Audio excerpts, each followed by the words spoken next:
Khadija Mahdi, and you are? Ahmed Manla Mahdi. Okay, what are we going to do today? I have a discussion per your directive. No, well, we're supposed to be talking about how long we've been married, when we met, that sort of thing, and why you was attracted to me. Okay. All right. You can start. Okay, well, I was living in North Carolina in 1987, and I was on my way to the mosque. As a matter of fact, I was in the mosque, and as I was getting ready to leave, a tall, handsome gentleman came into the mosque. I could tell he was looking at me, and I was like, why are you looking at me? I could tell he was looking at me. And anyway, I had a friend of mine named Joyce Shakir, and she began to introduce us. And why were you in North Carolina? I was in the military. I was stationed. I was on TDY, temporary duty, for training at Fort Bragg, North Carolina, and on assignment from 1587 to 26 June 26th of 87. So I had already been to the mosque before 1985. Previous years, I was assigned to a unit, Special Operations Command Atlantic in '85, and I decided to go to the mosque to see, see the people I hadn't seen in a while since '85. And I met Joyce, one of the same sisters who were there in '85, and she said she wanted me to meet someone. Asked me if I was still married, and I told her no, I wasn't. So she asked me, she said, I got a friend. I said, no. No, you did not say that, but go ahead. I said, forget it. I said, forget it. And I was getting in my car, and she brought it to the door anyway. And then I said, oh, not bad, not bad. Ooh, wee, okay. I think she got potential.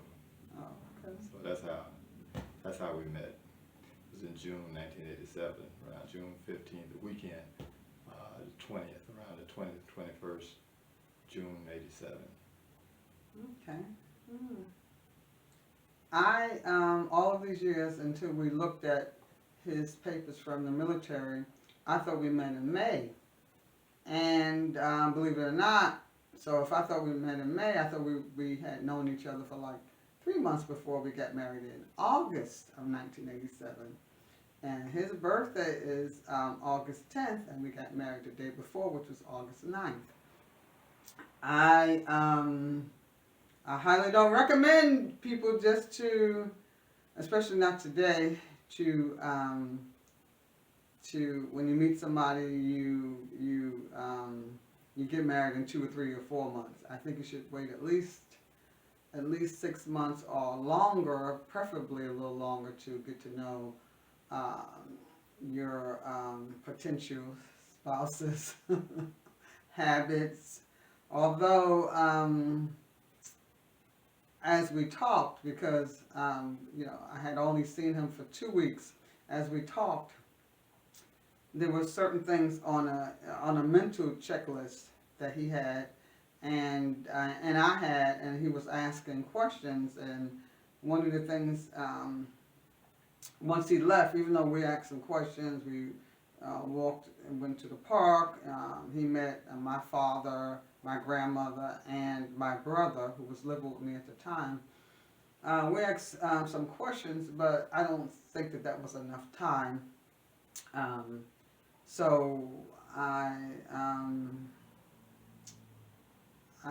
you want to pick it up from there and talk a little bit more about that? Well, it was a short period of time, and I think couples should take their time. They should do a lot of courting instead of dating. To me, courting implies getting the evidence from both sides, from his side and her side. I don't know if I can put a time limit on it, but I think it should be no less than a year of them being acquainted with each other, from the time they meet until the time they decide to get married. But I do think it should be a lot longer than the time we met and got married. I think it was just sort of almost like miraculous in a sense, because when you meet somebody and you get married, there's a lot of things you don't know, but still there are a lot of things you're not going to know even after a year. Mm-hmm. So That's true. I guess half a dozen in one hand and six in the other, as we used to say in the country. But that's my 2 cents. Mm-hmm. Okay. Well, it's been 34 years, and I don't have the marriage picture that when we got married, because I got mad at him for some reason, which I don't remember right now 100% what the reason was, but the pictures were torn up. So this is what, those were some of the challenges of not really knowing each other, and but this is a picture that I think we have another one that's closer to the more before my daughter, because my daughter's cut out in the picture, but she was about, I think about 3 or 4 in this picture. She was about 7. Oh, 7. Oh, okay. Yeah, this picture was taken at Storm and stuff in school. Okay, this is how we looked, and I think I look almost the same.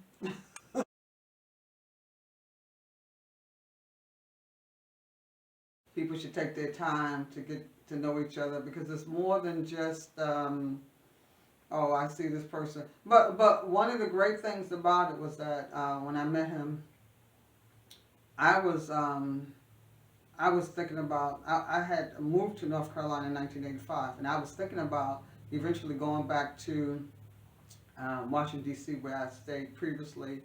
I had a job assignment there, and when I met him and then we talked about getting married, what I did was, he had me, one of the good things I liked about what he did was that he had me come to St. Louis to meet his ex-wife. And I know you said ex-wife, why the ex-wife? Well, the ex-wife, because he had a certain number of children. How many children did you have then? 5. 5.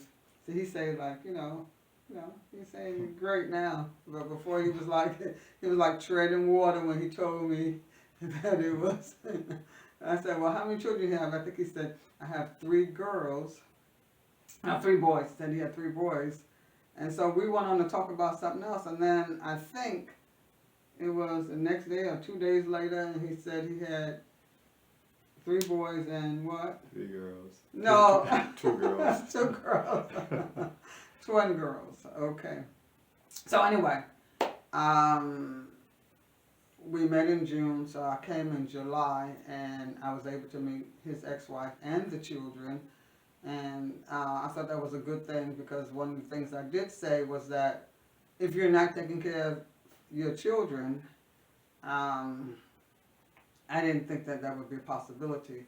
But when I saw the evidence of that, I felt a lot better. And then still the question was, and we'll talk about that the next time, was I didn't have any children then. Why would you marry somebody that had 5 children? So, I don't know. I think a part of it was a nurturing thing about me. I used to babysit children all the time. I love children. So, I never thought about it that way, because I felt that he had a certain amount of control about himself, and I saw it with him the short time when I first came. I saw it with his family, and I didn't feel anything. I just said, okay, well, why not take the plunge? Because he had his own place, and his ex-wife had her own place with the children, and so there you have it. So, and before we go any further, because we're going to end this part of the session, I had no problem with the ex-wife or anything like that. She was a beautiful sister, and to this day we still get along. So I don't. That's my 2 cents on how we met, and like we said, although we survived. Yeah. We survived because of when you look at relationships, what are you building? That's the main thing. So that's part of what and our love for the Creator, God, Allah. We survived this. So If people are, have patience and that sort of thing, you would do the same thing. So I'm going to let him finish this out. I'm done. This is part of this series, The Spirit of the Soul. Please like, share, and subscribe. Okay, thank you. Bye-bye.